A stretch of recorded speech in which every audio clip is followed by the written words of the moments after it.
tardes a todos. Antes que nada quiero agradecer su presencia, su interés, su tiempo y dar las gracias al maestro Zenón por la invitación para dar esta charla, esta lectura, a la directora del Museo Teodoro Cano y por supuesto al Instituto Veracruzano de la Cultura por siempre abrirnos las puertas para este tipo de eventos.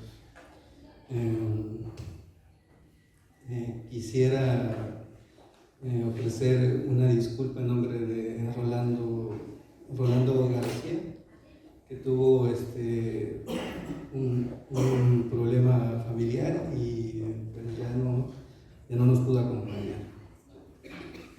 Así que cambiamos un poco la dinámica que habíamos pensado en un principio.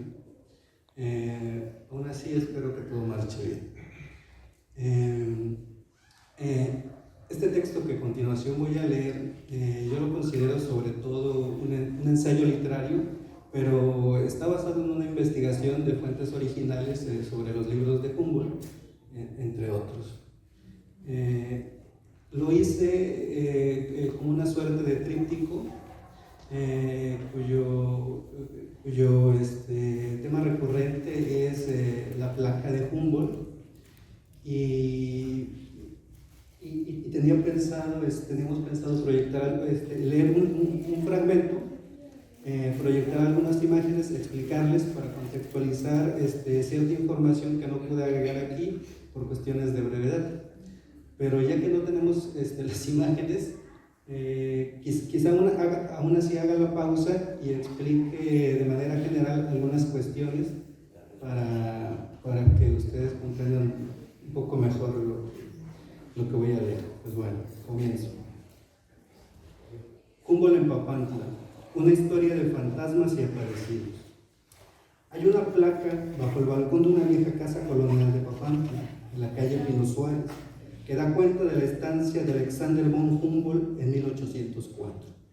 No obstante, quizá el erudito prusiano nunca estuvo allí. Quizá su presencia fue una alucinación masiva, una trama de mentiras y confusiones, u otra historia de fantasmas en un pueblo más de México.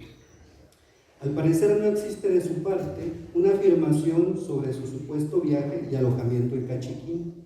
En los libros donde aborda las regiones de Veracruz, ensayo político sobre el reino de la Nueva España y vistas de cordilleras y monumentos de pueblos indígenas de América, solo encontramos referencias indirectas e incluso inexactitudes. Humboldt menciona, por ejemplo, y de ahí vino mi primera sospecha, que el capitán Guillermo Diupé había visitado la pirámide de Papantla, examinado la construcción, diseñado los jeroglíficos y el basamento con especial esmero. Expresa, asimismo, el deseo por la publicación de su boceto, pues la figura, aparecida en la Gaceta de México en 1785, era bastante imperfecta.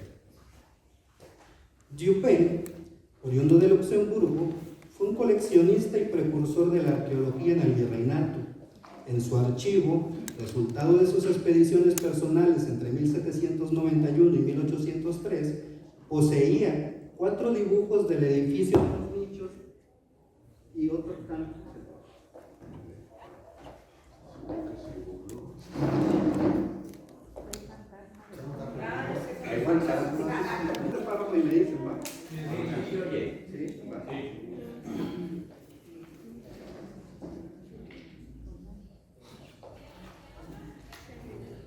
Diupé, oriundo de Luxemburgo, un coleccionista y precursor de la arqueología en el virreinato. En su archivo, resultado de sus expediciones personales entre 1791 y 1803, poseía 4 dibujos del edificio de los nichos y otro tanto igual de Papantla. Tal vez Humboldt siguió las mediciones y el relato de Diupé. Esto explicaría parcialmente sus aseveraciones, tanto ciertas como erróneas, pues afirmó que la pirámide tenía de base 25 metros por cada lado, 7 pisos visibles y quizá uno oculto por la vegetación. Contaba con 3 escaleras, 366 nichos del corpus y 12 de las escalinatas, los cuales en su conjunto hacían alusión a los 318 signos simples y compuestos de los días del calendario civil de los toltecas. aunque atina en reconocer la ordenanza, el pulimento y la regularidad del monumento y dar el dato de los poco más de 18 metros de altura, el edificio tiene una sola escalera con 2 alfardas laterales, mide por cada lado 36 metros y se le han adjudicado 365 nichos vinculados con el calendario solar. Estas vaguedades de Humboldt son notorias en un científico obsesionado con las mediciones, con lo cuantitativo. Otra cuestión, él escribió que las ruinas fueron descubiertas por cazadores españoles, aunque, como se sabía desde 1785 por la Gaceta, el ingeniero y cabo de ronda de Tabaco Diego Riz fue el primero en registrar el hallazgo accidental en marzo de ese año, tras una inspección de plantíos clandestinos.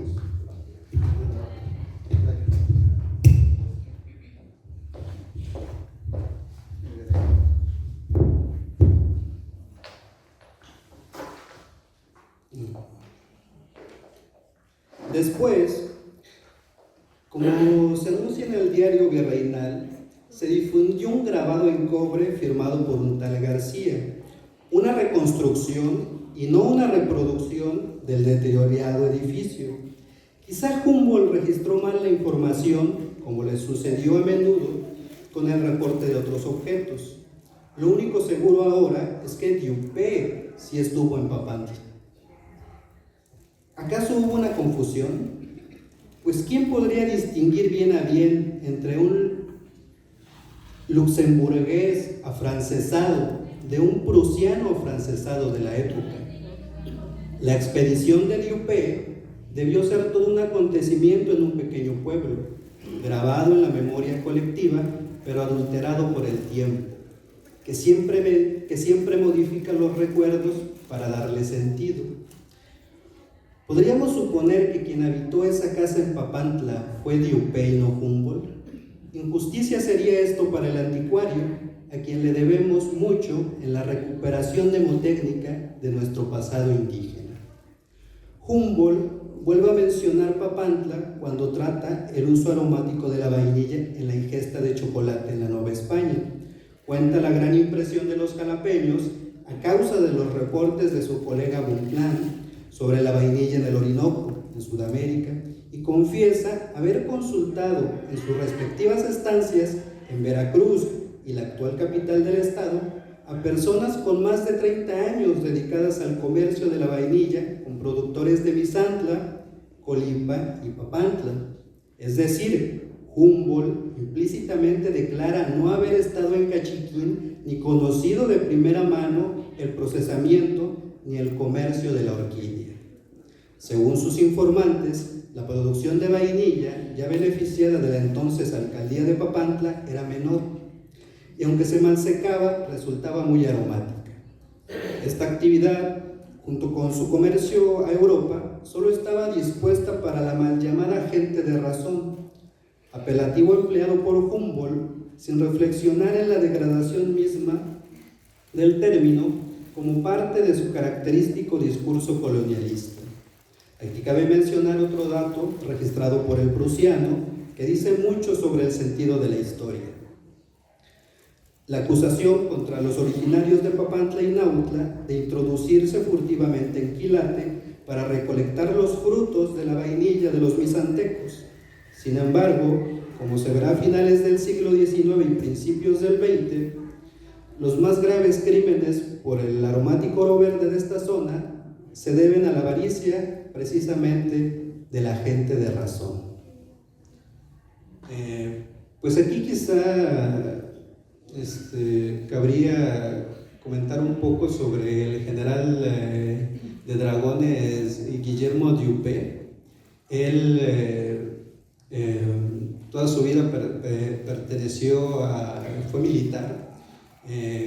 Cuando estuvo en Europa visitó las ruinas romanas, Grecia, Egipto, y se aficiona a la arqueología, que en ese entonces estaba en auge. Llega aquí, si no mal no recuerdo, en si mal no recuerdo, en 1791, el 4 de febrero en Veracruz, y a ocupar un cargo.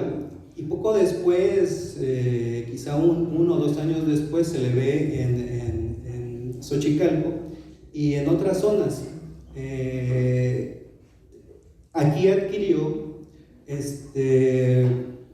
una suerte de pasatiempo de ir a explorar las ruinas, los vestigios, de coleccionar piezas arqueológicas, y poco a poco va recorriendo gran parte de México.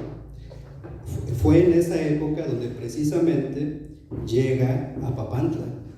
Hay un documento hallado por el doctor Leonardo Luján, que está en una institución de Estados Unidos, donde Diupé da cuenta de su llegada a Papantla.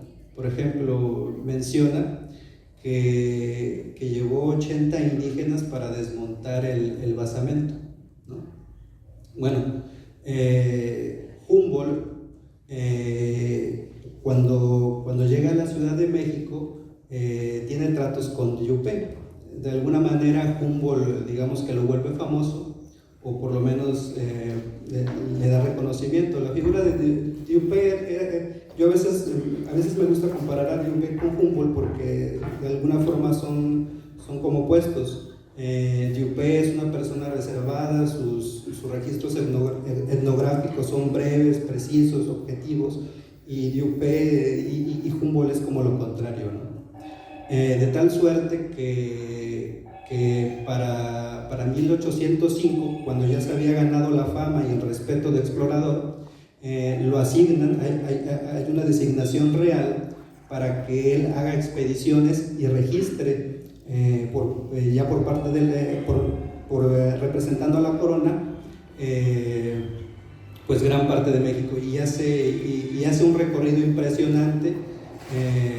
Imagínense, en ese tiempo a caballo y a pie, va hasta Palenque, Oaxaca, Veracruz, Huatusco, a la Sierra de Zongolica, donde por cierto uno de sus ayudantes, Castañeda, que era el dibujante, casi muere, y viaja a Tlaxcala, Puebla.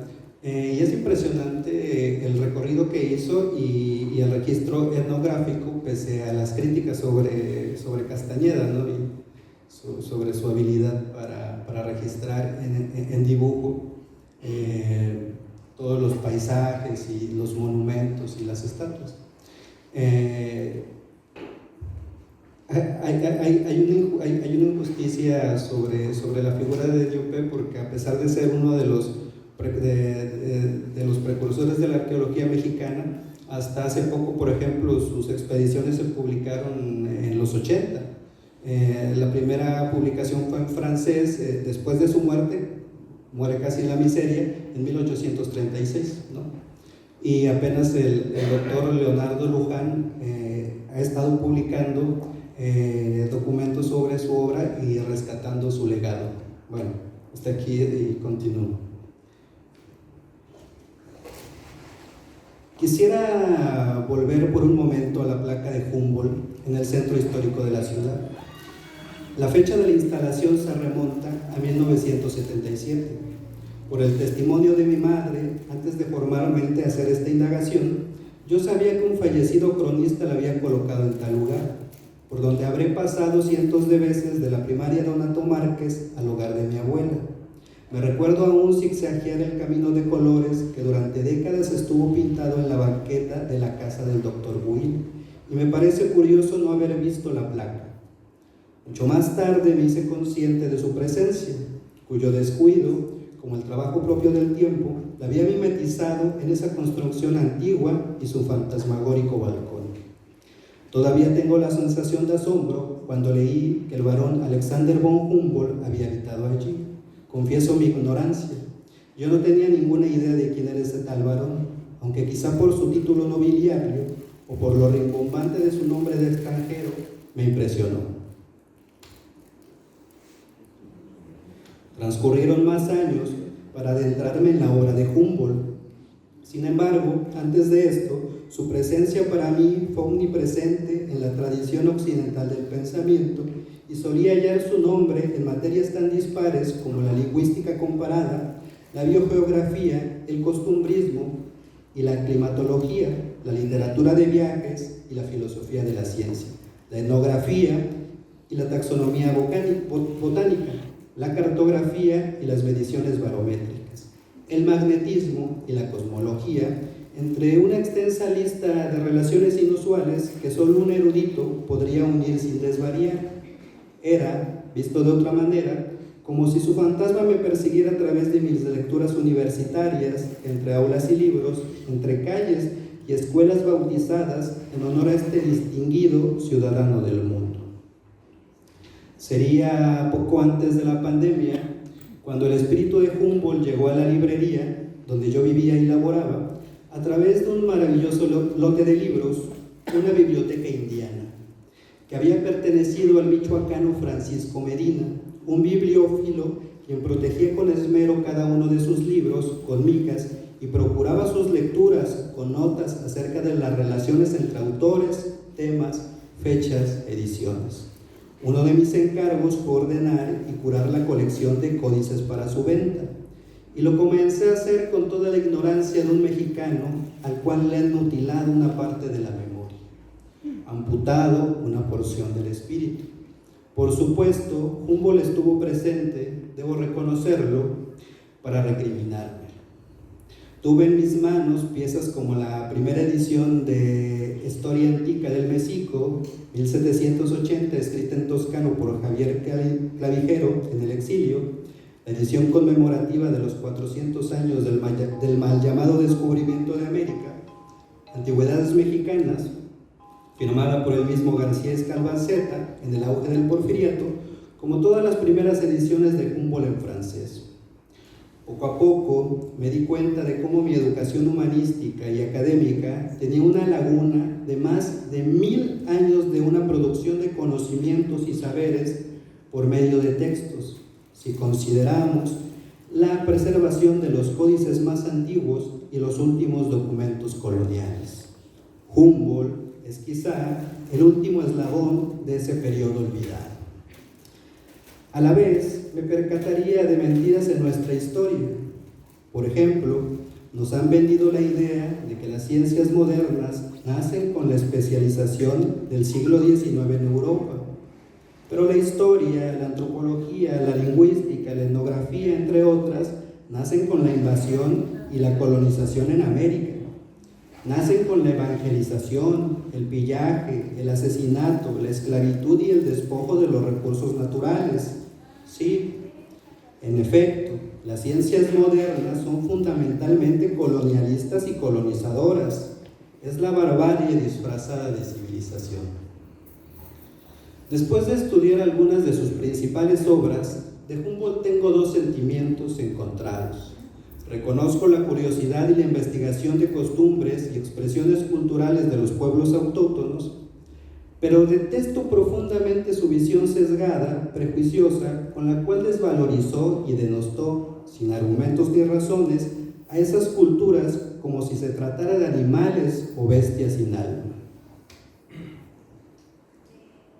La ética intelectual de Humboldt, o la falta de ella, no es diferente a la de Hernán Cortés y sus militares castellanos. En todos estos hay una clara voluntad ideológica y un discurso propagandístico, racista, para vincular barbarie y civilización con el color de piel, para justificar sus propios crímenes como súbditos de monarquías rapaces y parásitas. La lectura de los libros de Humboldt me hizo exorcizar su fantasmagoría del olvido a cambio de hallar un demonio 1000 veces peor, marcado en nuestras frentes, la de nosotros. El demonio del colonialismo vivo, el pasado en el presente. Aquí quisiera hacer otra pausa y un comentario acerca de la obra de Humboldt. Por ejemplo, hay una parte de la crítica donde a Humboldt se le trata como una figura prácticamente santa, ¿no? Para esa geografía. y siempre, y claro, es un monstruo del pensamiento, ¿no? Entre otras cosas. Pero su discurso es eurocéntrico. Voy a dar unos cuantos ejemplos. Él piensa, por ejemplo, y no se cansa de repetirlo, que los únicos que han hecho arte en el mundo hasta ese momento son los europeos, y que ni los egipcios, ni los asiáticos, ni mucho menos los americanos, que para él eran semisalvajes, y pues ¿no? Todos los demás no habían para él hecho arte. Es un eurocentrismo que obviamente, bueno, ¿no? de una tradición alemana que culmina, que pasa por Hegel, que es su contemporáneo, por cierto, pero llega hasta Heidegger y Hitler, ¿no? Bueno, este libro que ya mencioné, por ejemplo, se llama Vistas de Cordilleras y Monumentos Antiguos. Humboldt decía, cuando se encontraban las esculturas y todo esto, que eso no era arte, y entonces él ocupa el concepto en francés, porque él escribe en francés, de monumentos, ¿no? Si el prejuicio de Humboldt no hubiese sido tanto, ese libro se hubiese tenido que llamar más o menos como Vistas, Paisajes y el arte indígena de América, pero no, él tiene una visión eurocentrista, ¿no? Bueno, voy a continuar.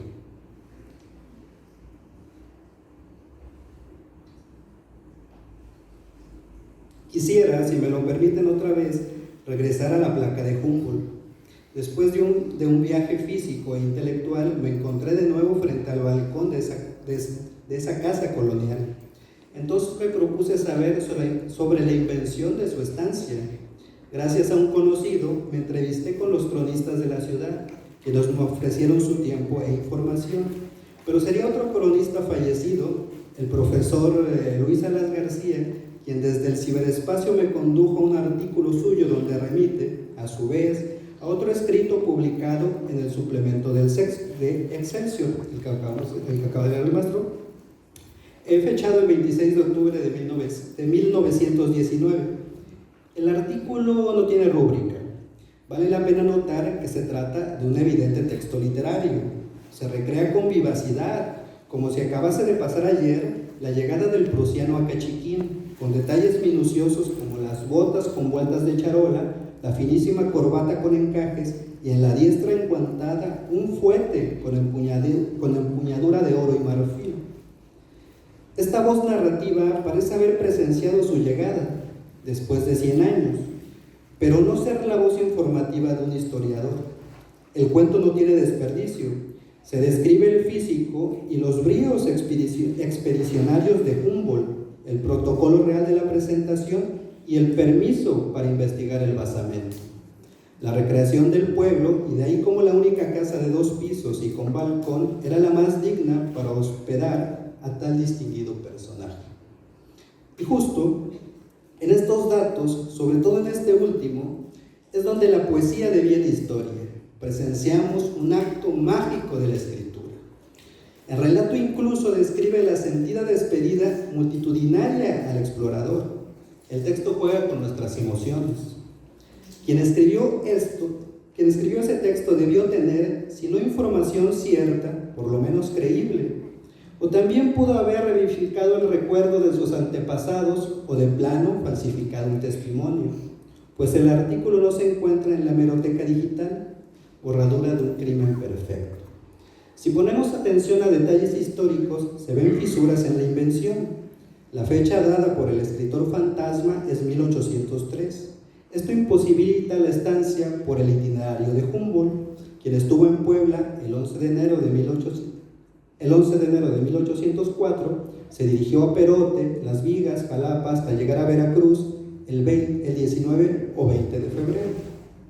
Lo más lógico por la orografía era que de Puebla visitara a Papantla, porque ésta por siglos estuvo aislada entre los ríos Cazones o Tecoluca.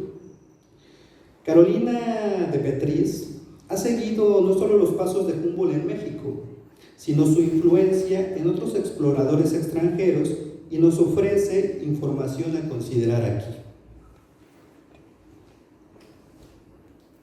Varios exploradores denunciaron la falsa testificación de Humboldt, el describir cosas jamás vistas por él. La lista es larga.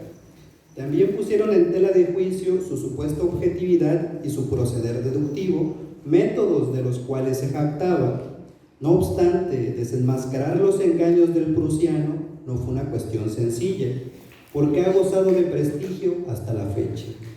Está el caso de la autocensura de Henri Saussure, padre del afamado lingüista francés, pues a mediados del 19 viajó recomendado por el mismo Humboldt a México e hizo un enlistado con sus errores y engaños, que se negó a publicar en tanto el erudito estuviera con vida. Saussure afirma en una carta privada una cuestión inquietante, que Humboldt no recorrió personalmente todos los lugares descritos en sus textos, porque tenía media docena de ayudantes a su servicio, asignados por el rey de Prusia. También menciona que Humboldt pasaría 6 meses tranquilamente en compañía de una condesa, es decir, como en una historia de universos paralelos, fueron posibles a un tiempo y en lugares diferentes las presencias de 4 parejas de Humboldt y Bonpland en Nueva España. Y quizá, solo quizá, una de esas parejas duplicadas haya llegado a Papantla. Me gusta pensar en Humboldt, pues así lo insinúa Saussure y otros, como un pícaro de la ciencia, un inventor de su mito y su fama mediante sus habilidades literarias. Me gusta pensarlo como una suerte de Periquillo Sarmiento de la nobleza, de las clases altas, histórico falsificador de sí mismo. ¿Acaso, por más de 2 siglos, ha usurpado la placa y los méritos de Dieupé?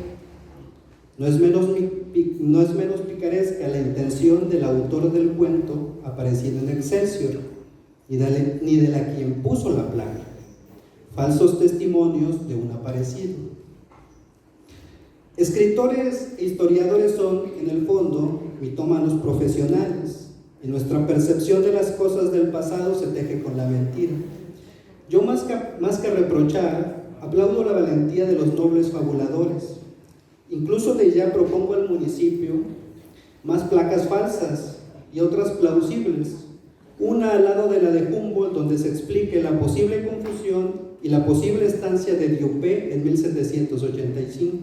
Falta asimismo la placa de Fidel Castro y el Che Guevara en otra vieja casona, la placa de Malcolm Lowry y José Alfredo Jiménez bebiendo en la Jarochita, y por qué no la placa de un apócrifo Balzac en la casa de mi bisabuelo.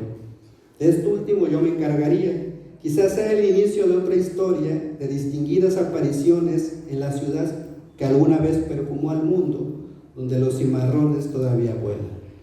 Hasta aquí el texto. Gracias por escuchar.